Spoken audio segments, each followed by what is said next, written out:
Hello, this is Reverend Don Lewis coming to you from the beautiful metaverse, and more specifically from beautiful Danville, Illinois, homeland of the Corellian tradition. And this is Midday with Reverend Don. Welcome. And as you know, if you follow Midday with Reverend Don, you can type your questions or comments into whatever platform you're watching on, assuming you're watching live, and it will show up here in our chat room. And today I am joined, as I am most every Wednesday, by Krys Copeland. Hi, Krys. Hi, Don. Nice to see you again, and nice to be here with everybody. I'm looking forward to our chat today. Yes, indeed. And Krys is joining us from the Netherlands, where it is a very different time of day than it is here in Illinois. It's But that's wine the time beauty. here, so Yes. You have your wine, I have my coffee, everything is great in the world. Um, Lori Blackman always used to start her programs with good morning, good afternoon, good evening, wherever you are in the world. And that really does sum up beautifully the nature of our current world. And I think it's wonderful that we can talk internationally this way, almost as if we were in the same room. yeah, Um, Not quite to the point that it's exactly in the same room, but I don't think we're far from it. exactly. Hi, Janet. Good to see you in the chat. Hi, Janet. And you're absolutely right about that. Today I've had a back-to-back meetings most of the day, so I've been talking with people all across the Netherlands, Yeah, people in Palestine, people in China, people in Hawaii. So it's been very busy today. yes, indeed. It's a wonderful world. Yeah. It's really quite amazing. But today uh, we are going to talk about different things going on at Corellian Publishing. And and hello to Renee in the chat room. It's good to see you, Renee. Good afternoon, Renee. And what do we want to talk about today? Well, I want to talk about your numerology book Oh because boy. yes, we're going through the final round of getting all the images in there and all the little final details, and that's really exciting to see it pull together Mhm. to be released on the 21st. So if you haven't ordered your copy yet, you can find that at CorellianPublishing.com. We have both the ebook version as well as the print version available, so check that out. And today I'd just like to share a bit with you of the final chapters. We've showed you some sneak peeks at the earlier chapters, but the final chapters are some of my favorites. I say that every time. This chapter is my favorite. Now this chapter is my favorite. The more I keep going through it, but the part that I really liked this week is the step-by-step advanced calculation methods, which includes not so in the beginning of the book we talk a lot about the life path number, we talk a lot about the destiny number and other numbers related to the name. And these numbers are not always included in your standard numerology book or your standard numerology report, but they're quite enlightening. So this includes the pinnacle numbers, which are kind of the distinct themes and challenges around your life, and they're calculated using the birth date and adding the sums of either the month and the day of birth, the day and the year of birth, or the month and the year of birth. And there are some beautiful interpretations in here of each types of the pinnacles.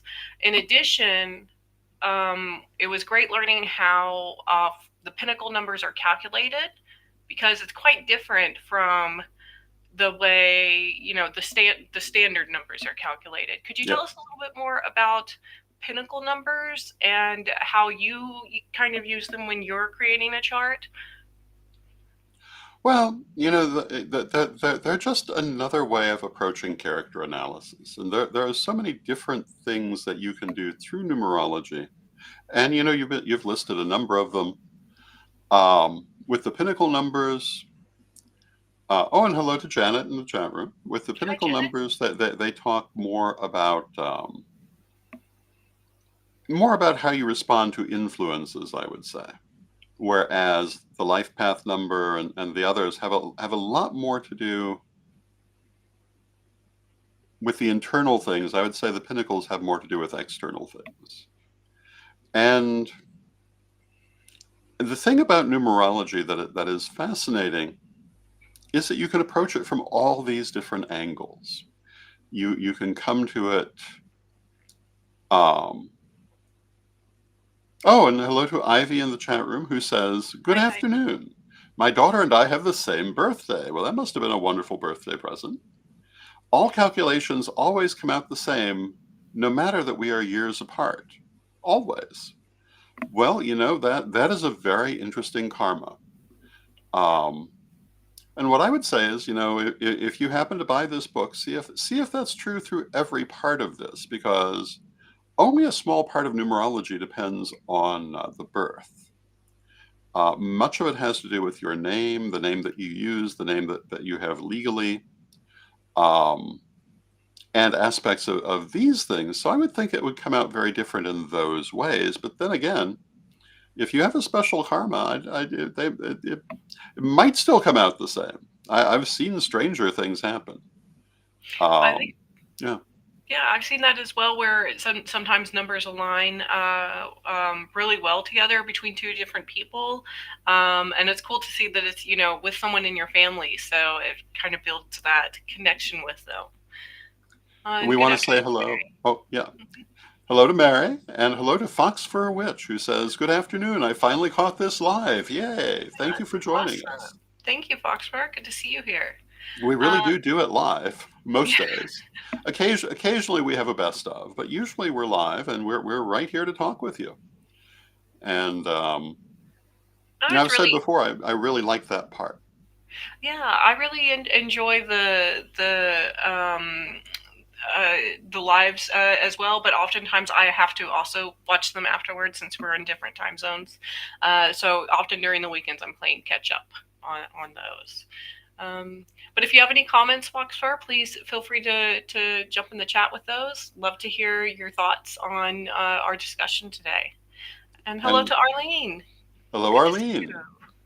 And of course, we're thinking about Eric and hoping Yeah. that his recovery is continuing to go well. For those who are not aware, Arlene's husband Eric had open heart surgery just a couple of days ago, and so I'm sure he's in a lot of pain. But I understand he's recovering well, and we certainly pray that continues. He's a strong man. I think he'll pull through this just like he does with everything else. Yeah, it. One of the things I've been most grateful for in the last years is I did not have to have surgery, but for about a year that was an open question, and I'm very happy that I was able to avoid that. But today they have so much more success with these things, and I'm sure Eric is going to be just fine. And many people who need this kind of surgery, I'm glad it's there for when it's needed. Um, it's interesting. I was talking with someone last night about Western medicine versus other things, and I'm a great believer in herbalism and psychic healing and all of that. But I also am grateful for Western medicine for the things that it's most effective with.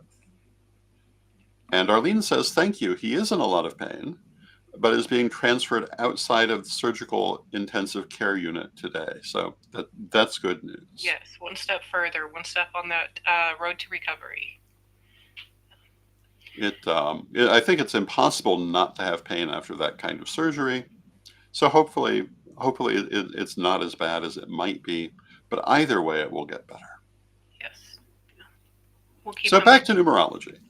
Yes, this part in particular, the pinnacle cycles and the challenge numbers, I find fascinating because of my own birth date, which is 4484. So if you reduce that down, it just becomes fours across the board. And so adding or subtracting, you're going to get the same answers. And so my pinnacles are always eights, and which is all about career success, which is something that, of course, I've been focused on a lot in my life. I think I've been working since I was 14 years old, Yeah. and it's definitely been a big part of my life. Well, And it's interesting that your numbers are 4 and 8, because those are like the two, by some people's standards, the two most difficult numbers to deal with. Although Can't 8 can also be one of that. the, well, they can both be among the more rewarding ones too. But they deal a lot with struggle, with lessons.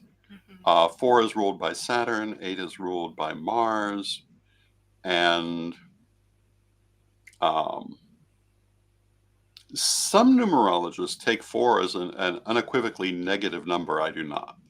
And well, in Chinese culture, it's also considered a negative number. So Yeah, yeah, I think it's.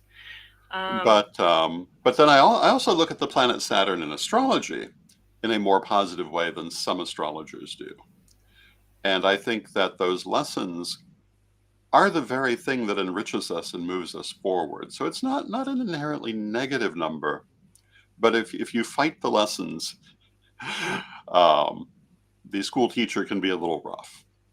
yeah. And eight is the make it or break it number. You either do really, really well or really, really badly, and you don't fall in between. Or if you're like me, you do both in life. So Yes. yeah. And Um, that's what I yeah. found really interesting, because when you get to the pinnacle numbers are amazing, because you also break them down based on which pinnacle it is, because there's four or pinnacles in your life, and they're each related to different parts of your life. The first one being early adulthood, or childhood through early adulthood, and then your 30s through your 40s, your 40s to your 50s, and then your 50s and up, somewhere around there. All of which are calculated on the life path number. That was something new I learned. I think maybe I learned it 20 years ago when I started learning about numerology, but I had completely forgotten about it until I was reading through the book. And the other fascinating thing about that is with the challenges, my numbers again all add up to 0 in challenges, because in challenges you're subtracting those same numbers, the month, the day, and the year. And of course, 4 minus 4 is always 0. The interesting thing about the 0 challenge number is that in most interpretations, the numerologist who is writing the book or giving the report says, "Oh, your life is easy. You don't have any major challenges, so you can focus on the higher levels of human consciousness, and that higher tier of Maslow's needs, the hierarchy of needs, so self-actualization." And that's not true in my life by any means. If I have had an incredibly challenging life, I think that most people would objectively say that, if knowing my life history. But at the same time, I've had incredible opportunities that no one else who has faced the same life challenges that I've faced, growing up where I grew up, in the type of community that I grew up, they never had those opportunities. Other people who had the similar lifestyle did not have the same opportunities that I had in life. As far as I know, no one from my school has gone anywhere except maybe Mexico. Yeah. They haven't had a chance to travel around the world as much, and that's sad to see, because there definitely are a lot of very intelligent people that come out of that area, but they're not given the same life opportunities. And so I loved your interpretation, where it's this sense of harmony with it, that it's about balance. So if you have a 0 for a challenge number, then whatever challenges you face in life, you have an equal measure of reward in life. And that is also incredibly true for my life. So I definitely prefer that interpretation compared to other ones. I see we have some more comments in the chat. Yeah, so we want to say hello to Proxones in the chat room, and Proxones gives us a warm welcome from the other side of the world, and remarks that I remember that numerology is also covered in a Kabbalistic way in the 3rd book of Franz Bardon.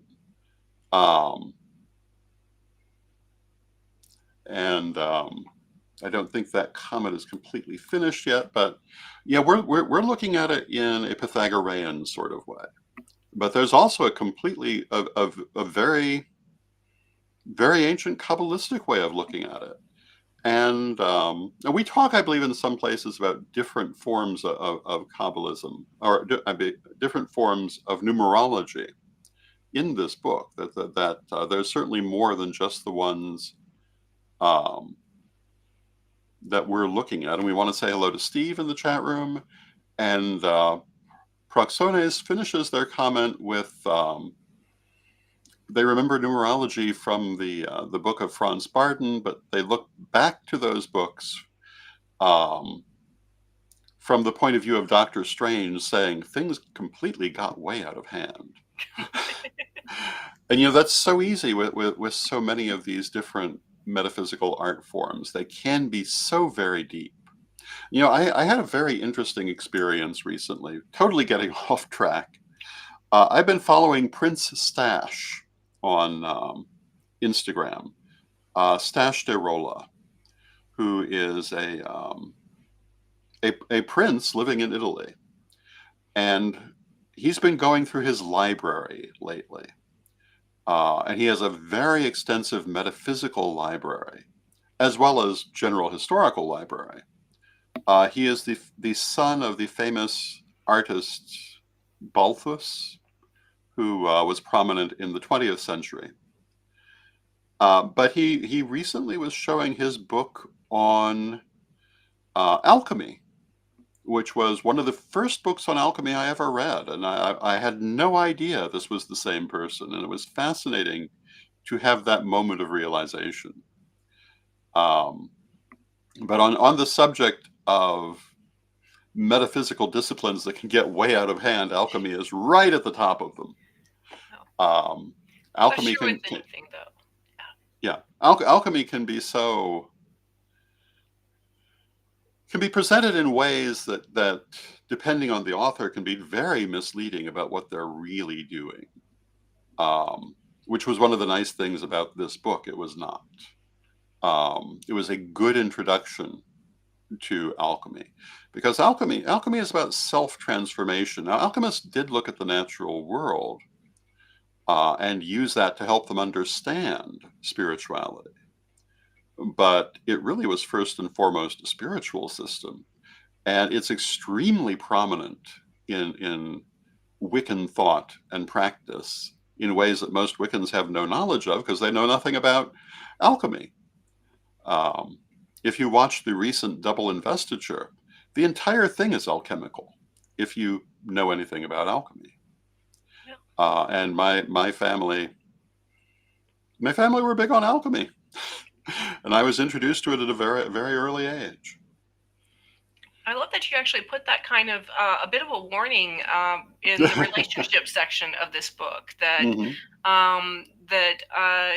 no one should ever really base their decision on whether or not to start a relationship with someone or keep a relationship with someone based solely on numbers. And that you showed that these numbers are not, these numbers are compatible and these numbers are not.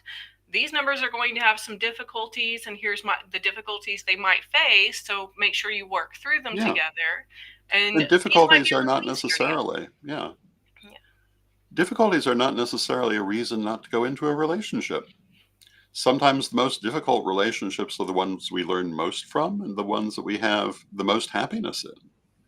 And it's true in astrology as well, or anything like this that allows for comparison charts. They're not there to say, yes, you should, or no, you shouldn't necessarily. They're there to say, this is what you're facing. And yes, I mean, you can be hooking up with someone who you're going to face some difficulties with. Perhaps because you express yourself differently, perhaps because you have some differences in your priorities, but you can work those out. You may grow by working them out. It may be that person and those problems are there to show you where you have problems and need to make corrections. So, yeah, I am not a great believer in the idea of looking at this as a yes or no, so much as this is what you're dealing with. More informative. And going back to Rev Don's Book of Astrology, I am a Gemini. And because of that, I do tend to see multiple sides of arguments. Most of my spiritual thoughts come down to the idea of the resolution of opposites. And in finding that middle path. I'm a great believer in the Aristotelian idea that it's the middle path that is always the right one. If you go too far in either direction, you've gone off the path.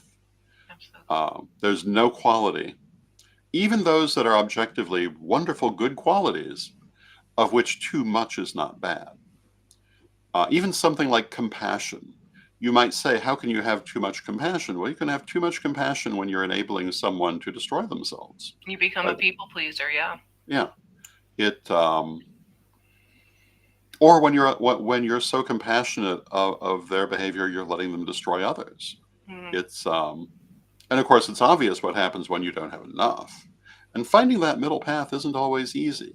But here with numerology, with astrology, with every different technique we look at, we're still looking at qualities, every one of which can be too much or too little. And it's learning how to work with them that is important. And especially when we're looking at things like relationship charts, career charts. So very often in life, if I'm starting a new venture, I'll do the numerology on whatever the name of that venture is, maybe the address, etc. But again, that's not to say yes or no. It's to say what are going to be the good or bad aspects here that must be dealt with. Because virtually nothing is not going to have a problem. There's always a problem. And Renee says she can't wait to delve into this book. Yay! I think you'll enjoy it greatly. Yes. And I hope that many people will enjoy the book. Absolutely. And then we'll be on to the next book. And we've talked about Reverend Don's Book of Energy. I'm thinking we might want to do a book on stones and crystals, because I'm sitting here at my desk looking at my little box of jewelry that I wear every day and thinking, I've talked about this on the program, but it would be a good book to talk about. Well, it's like, I'm wearing my rings today like I do most days, and every one has its own qualities. The ones I'm wearing today are mostly metal. There is one stone, but each metal has its own quality as well. And this is part of it's part of correspondence, it's part of ceremonial magic, it's part of alchemy. It goes through it's part of astrology, because each planet has a metal that it corresponds to. And all of these things tie in if you allow them to. Renee says, I was hoping you'd write your I'm guessing you mean autobiography, possibly. I think that's what she's saying, that she was I've hoping been I would asking you write. that for like a year now, at least. It's in the plan. I would also love to see kind of a history of the Corellian family as well. Yeah. Well, one of the things I think that I still have before me in life is writing the history. And Renee says, yes, that's what she meant. No need and to Steve apologize. Says it's an awesome book idea. Yes. I think Proxonus sent a message as well. Proxonus says, I think this is true for almost all characteristic qualities except for the good. I think things can never become too good if you have a deep look at it. It's an I would agree with that. Oh. But the reason I agree with it is that the meaning of good is very plastic. And balanced, too. Good is balanced. Yeah. What is good in one situation will not necessarily be good in another one. It's like the issue of evil that some people are so attached to. But if you ask yourself what is good and what is evil, and you look at all of history, these are definitions constantly changing. And even what some of our grandparents regarded as good would be horrifying to us. Not all of our grandparents, but many of them. And so when we talk about good, I would have to agree that the word good, I don't think you can ever have too much of. And I'm a great believer in the idea that deity or spirit or whatever you want to call it is ultimately always good. But we just have to look at the world to see that what that means isn't always what we mean by it in everyday things. There's a famous book called Candide by Voltaire. I believe it was Voltaire, which starts with the great earthquake, I believe of Lisbon. And Dr. Pangloss is one of the protagonists in the story who is a believer in the idea that everything happens for a good reason. And it starts with the question, what could possibly be good about this devastating earthquake? And of course, the book does not endorse that point of view. But I would say that if we liberate our judgment, well, even of the events in our own lives, from the immediate feeling of them, and from the human point of view, I think always everything ultimately does move to the good. We just don't always know what that is. We don't always understand what it means at that existential sense. And I'll give you the perfect example. I'm sorry. Go ahead. We have a little bit of a lag in communication that causes us to speak over each other slightly, but we are on other sides of the planet. But this last year was a very disruptive year. If I look back to where I was a year ago, it was not really a good place. Not health-wise, not in many ways at all. But looking back at it from now, it was Spirit putting me exactly where I needed to be. I am absolutely convinced that I'm just where I need to be, doing just what I need to do, and I would not have done it without those changes. I'd be working on very different things if that year had not happened as it happened. And I think that for the things both that I'm meant to do in life and that I want to do in life, that those upheavals were necessary for me. And Proxone says, somehow I lack of a good definition of good. What we call good seems to be more than the equilibrium of the elements in the soul, because even if we have a soul that is in harmony, each part of it can become better. Oh, absolutely. Continued growth and progress is always the goal. That's very true. Yeah. Now, we had meant to talk about a whole bunch of other things today, yes. but we did not. I did want to bring up one more thing about this numerology book with the relationship area, because I've never seen it in any other numerology book, so I'm very, very happy to see it in here. There is a section on how to compare not just two charts, but multiple charts together. So it's polyamorous friendly. You can use it for business teams. You can use it for sports teams.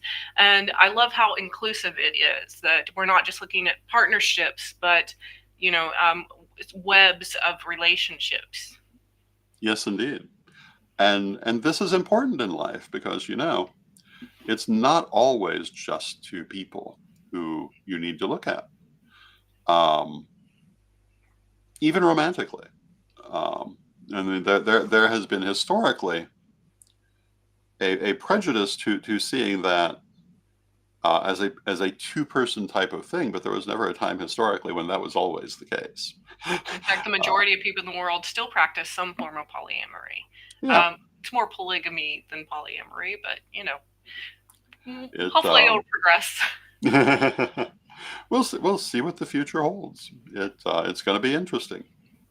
Absolutely. But with that, we've come to the end of our half hour. So if you want to see what's new at Corellian Publishing, go to CorellianPublishing.com.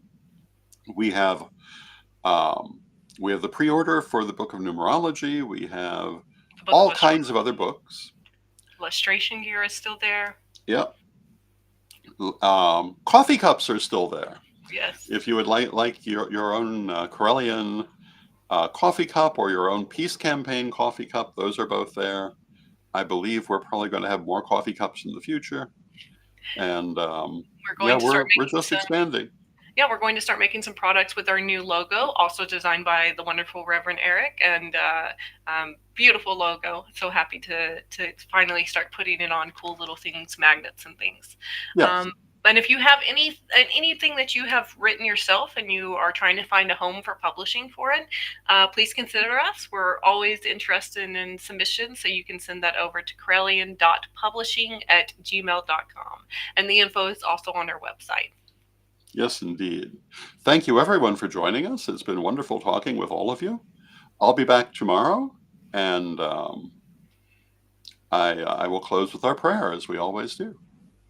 Divine Mother Goddess, Divine Father God, beloved ancestors, we thank you for all that you do for us in our lives. We rejoice in your presence in our lives, and we ask you to help us to use the many tools we have to analyze our lives, to analyze ourselves, and to make ourselves and our lives better.